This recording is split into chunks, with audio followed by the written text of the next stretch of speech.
हिमांशु वर्मा जी, तन्वी वर्मा जी, श्री हरिवंश महाराज जी, भक्ति करना का बहुत मन होता है, लेकिन गृहस्थ जीवन में व्यस्त होने के कारण ठीक से नहीं हो पा रही भक्ति। किसका है?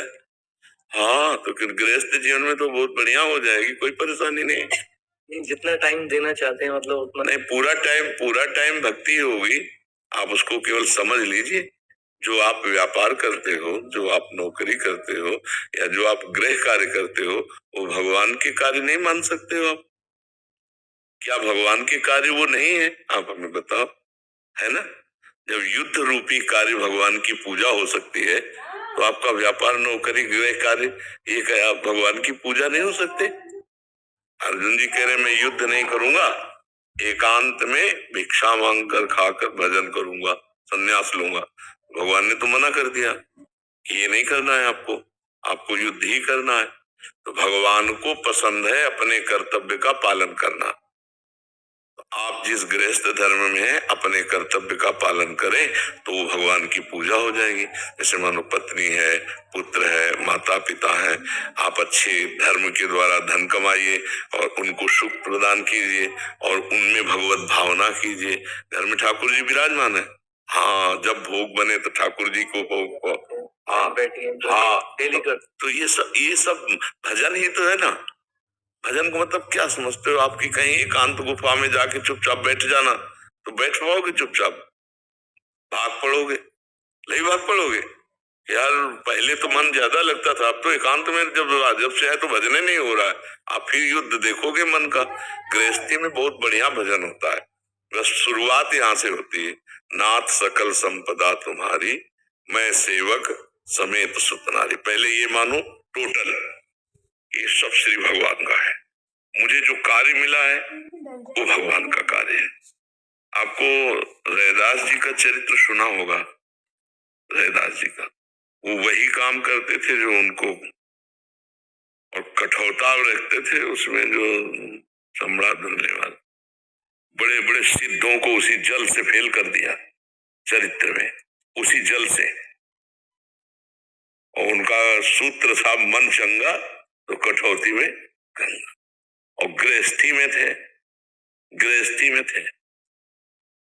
बात मान लो बच्चा, भगवान की प्राप्ति के लिए गृहस्थी और विरक्ति मार्ग हैं, दोनों को समान भाव से भगवत प्राप्ति है। अब हम ड्यूटी बाय ड्यूटी है। अब हमारी ड्यूटी है, हम सुबह से लगे, रात के 12 बजे उठ करके अपने दिनचर्या को लगे, तो हम भी तो लगे ना। तुम्हारी गृहस्थी में 4 लोग 6 लोग होंगे, हमारी गृहस्थी में हजारों की संख्या में है ना। देखो ना, आप हमारे बच्चे हो कि नहीं, आप हमारे परिवार हो कि नहीं, तो ऐसे।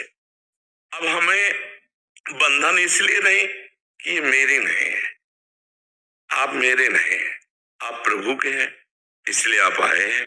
आप प्रभु में हैं हमारे लिए, हमारे भगवान आए, हम इस भाव से मिलते हैं, हमें कोई विक्षेप नहीं है।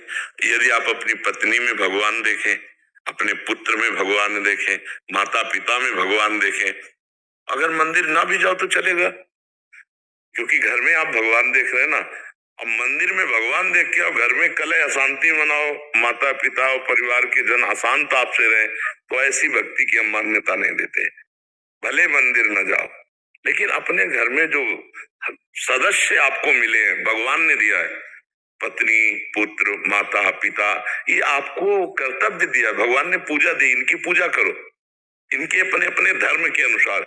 यदि आप अपने धर्म के अनुसार पूजा करते हो, बीच बीच में राधा राधा राधा राधा जप लेते हो, और जो समय आपका है वो भगवान को अर्पित करते हो, कर्म अर्पित करते हो, तो आप महाभागवत हो, बढ़िया भक्ति है। ये सोचना कि हम गृहस्थ हैं, अगर हम विरक्त होते, यही माया का खेल है कि अगर हम विरक्त होते तो भजन कर लेते। जो विरक्त हुआ ना, वो सोचता है यार गृहस्थी में बड़ा सुख है, ये भूत के लड्डू ऐसे माया के हैं कि जो खाए सो पचता है, जो ना खाए सो पचता है। अच्छा वाह, अब दूसरे को देखा आपने माला लिए ऐसे थोड़ी देर के लिए, तो आपको लगा यार जिंदगी का सुख तो ये ले रहा है, हम तो सुख ही नहीं पा रहे, तो मायाकृत सुख है। तो सही पूछो तो आपका भजन बहुत जोर का हो सकता है, क्योंकि आपको दान नहीं लेना, दान देना है। आपको पैर नहीं पूजवाने, पैर पूजला है और खुद भजन करना है और चार को खवा के भजन करना है। तुम्हारा भजन बहुत जोर का भजन बनेगा बच्चा। और आज तक भगवान का अवतार या भक्त का अवतार गृहस्थों के यहाँ हुआ है। आप देखो ना, संत महात्मा भगवान सब गृहस्थों के यहाँ तो अवतार लिए।